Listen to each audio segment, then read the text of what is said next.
Hej, mam na imię Joanna i witam Cię na kanale Maszyna Dziewiarska Krok po Kroku.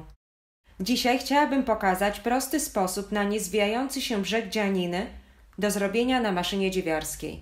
Sposób ten polega na dodatkowym nabieraniu oczek metodą litery E na pierwszych kilku igłach przed przerobieniem rzędu.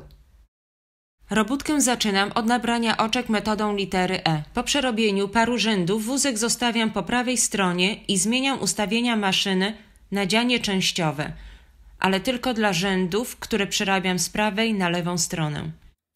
Wysuwam 7 pierwszych igieł do przodu do pozycji dziania częściowego.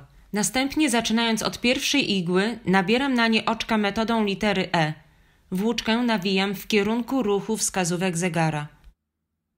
Po nabraniu oczek włóczka przejdzie nad igłami w kierunku wózka. Przerabiam 4 rzędy.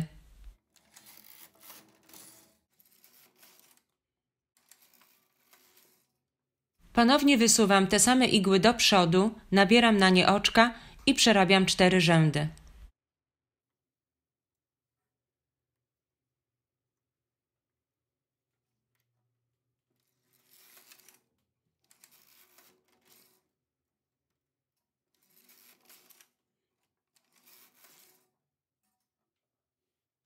Nabieranie oczek możemy powtarzać co 1, 2 albo 3 rzędy w zależności od rodzaju dzianiny. Podobnie z ilością igieł, na które będziemy nabierać oczka. Najlepiej wybrać 6-7 igieł i wykonać próbkę, zanim się zdecydujesz, ile ich wybrać i co ile rzędów nabierać oczka.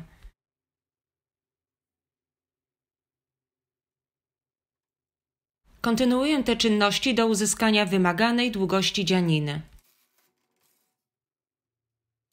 Mam nadzieję, że podobał Ci się filmik. Jeśli tak, to proszę podziel się swoją opinią.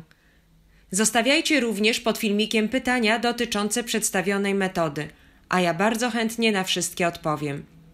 Jeśli podobał Ci się filmik i nie chcesz przegapić żadnego, to zapraszam do subskrypcji mojego kanału Maszyna Dziewiarska Krok po Kroku.